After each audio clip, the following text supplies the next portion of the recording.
షాద్ నగర్ వైపు ఉన్న మన స్వర్గసీమ వెంచర్లో ప్లాట్లు కొన్న వాళ్ళంతా సంతోషంగా ఉన్నారు. ఒక్కసారి విజిట్ చేయండి.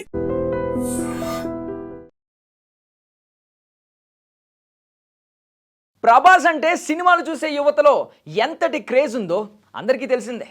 ప్రభాస్ వాళ్ళది రాజుల కుటుంబం అన్న విషయం కూడా తెలిసిందే. ప్రభాస్ పెదనాన్న కృష్ణన్ రాజు సినిమా రాజకీయ రంగాల్లో ఎంతటి పేరు సంపాదించుకున్నారో కూడా తెలిసిందే. ఆయన తన బాల్యం గురించి ఏది దాచకుండా చెప్పేవారు. అలా చెప్పిన ఒక ముచ్చట ఈరోజు తెలుసుకుందాం.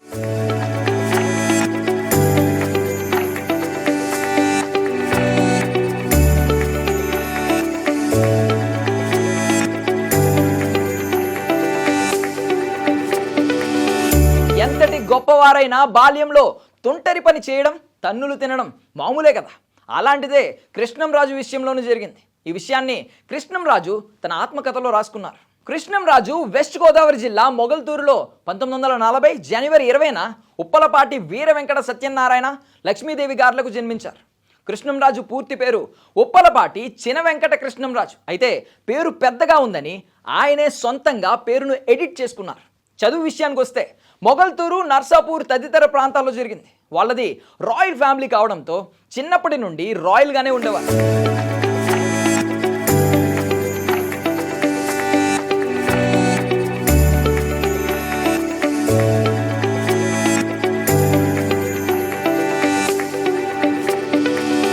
స్కూల్కి వెళ్ళిన రాజుల పిల్లలు అని వీరిని ప్రత్యేకంగా చూసేవారు. స్కూల్కు కూడా ఇంట్లో పెద్దలు తిరిగే గుర్రపు బండిలో పోయేవారు. తరువాత కాలేజ్కి వోక్స్ వ్యాగన్ అనే కారులో వెళ్ళేవారు.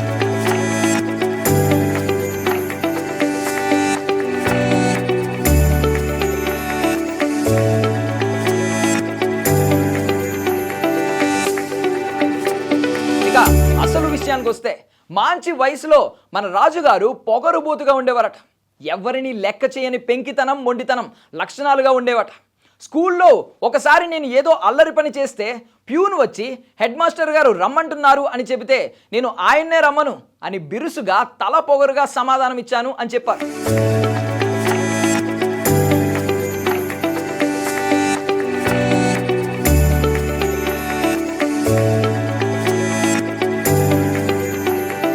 ఒకసారి కృష్ణంరాజు గారి ఇంటికి వాళ్ళ నాన్నను కలవడానికి ఎవరో వచ్చారట. అప్పుడు కృష్ణంరాజు పాలరాతి బల్ల మీద విలాసంగా స్టైల్గా కూర్చుని ఉన్నారట. వచ్చిన వ్యక్తి, బాబు సత్యనారాయణ రాజు గారు ఉన్నారా అని అడిగితే కృష్ణంరాజు గారు లేరు పో అని నిర్లక్ష్యంగా సమాధానం ఇచ్చారట. ఆ వచ్చిన వ్యక్తి బెక్కమొహం వేసుకుని పోతుంటే అదే సమయంలో వాళ్ళ నాన్నగారు వచ్చారట. ఆయన అక్కడ జరిగిన సీన్ మొత్తం చూశారు. ఆయన ఏం మాట్లాడలేదు. గోడకు ఉన్న హంటర్ తీసుకుని భయంకరంగా కొట్టారట. అలా కొడుతున్న సమయంలో రాజుగారి అమ్మమ్మ వెళ్ళి అడ్డుకుంటే పనిలో పనిగా ఆమెకు కూడా హంటర్ దెబ్బలు తగిలాయట. అయినా కూడా రాజుగారి తండ్రి కోపం తీరలేదట.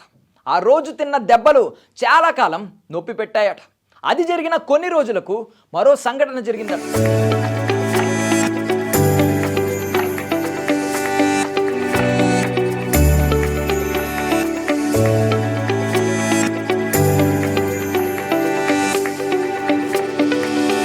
ఏంటంటే అసలు బూతు మాటలు కూడా వినబడిన ఆ ఇంట్లో కృష్ణన్ రాజు గారి అన్న కొడుకును మాటల్లో పోరా లా కొడక అని తిట్టాడట.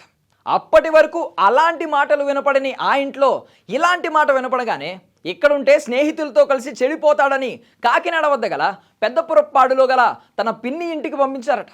అక్కడికి వెళ్ళిన తర్వాత కృష్ణంరాజులో పెను మార్పు వచ్చిందట. అక్కడ పరుషంగా మాట్లాడడం కాదు కదా, పిరికిగా తయారయ్యారట. అందుకే ఒక ఊరి రాజు మరొక ఊరిలో పశువుల కాపరితో సమానమన్నారు అని తన బాల్యం గురించి గుర్తు చేసుకున్నారు కృష్ణంరాజు తన ఆత్మకథ.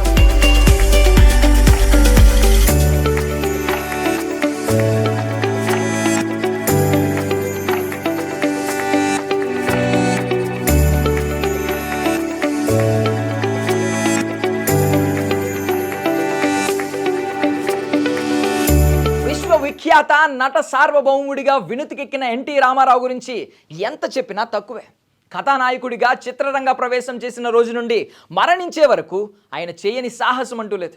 నటుడిగా తెలుగు చిత్ర పరిశ్రమ బ్రతికి ఉన్నంతకాలం ఆయన పేరు చిరస్థాయిగా ఉంటుంది. ఆయన అందం గురించి, ఆహార్యం గురించి మనం ప్రత్యేకంగా చెప్పుకోవాల్సిన అవసరం లేదు. ఎందుకంటే ఆయన విశ్వవిఖ్యాత నటనా సార్వభౌముడు.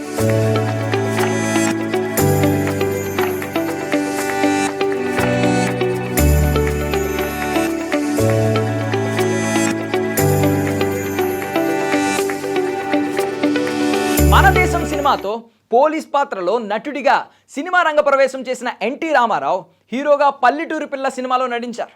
హీరోగా నటించిన తొలి సినిమాలోనే ఎన్టీ రామారావు షూటింగ్లో హీరోయిజాన్ని ప్రదర్శించాడు.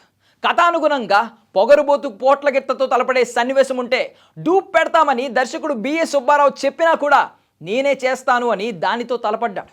దానికి పాపం ఎన్టీఆర్ ఉమ్మడి ఆంధ్రప్రదేశ్కు భవిష్యత్తులో కాబోయే ముఖ్యమంత్రి అని తెలియదు కదా, మనోడిని ఎత్తి కుదిపేసింది.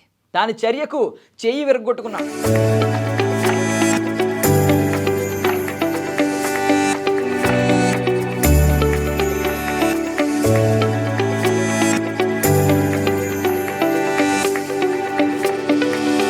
గాయపడ్డావు కదా, సినిమా కొంతకాలం ఆపుదామన్నా కూడా ఆగలేదట.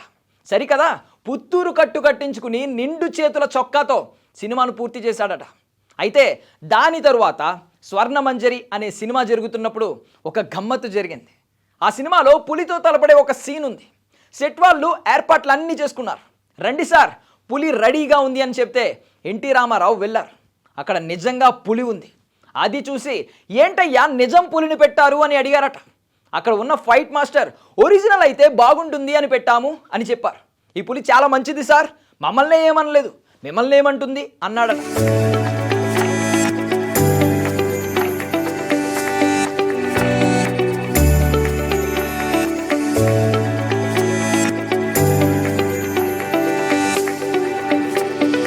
దానికి ఎన్టీ రామారావు సమాధానం చెబుతూ, అరే నేను ఎన్టీఆర్ అన్న విషయం మీకు తెలుసు, దానికేం తెలుసు, ముందు దాన్ని మార్చి డమ్మీ పులిని తీసుకురా అని చెప్పి డమ్మీ పులిని తెప్పించి దాంతో ఆ సన్నివేశాన్ని పూర్తి చేశారట.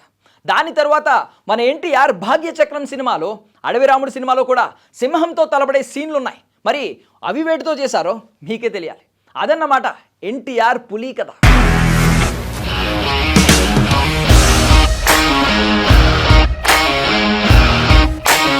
ఇండస్ట్రీలో కమిట్మెంట్ ఇష్యూస్ వస్తే నీకు కూడా వచ్చినట్టు? మార్నింగ్ తీసుకెళ్ళాలంటే కొట్టి పడేస్తారు.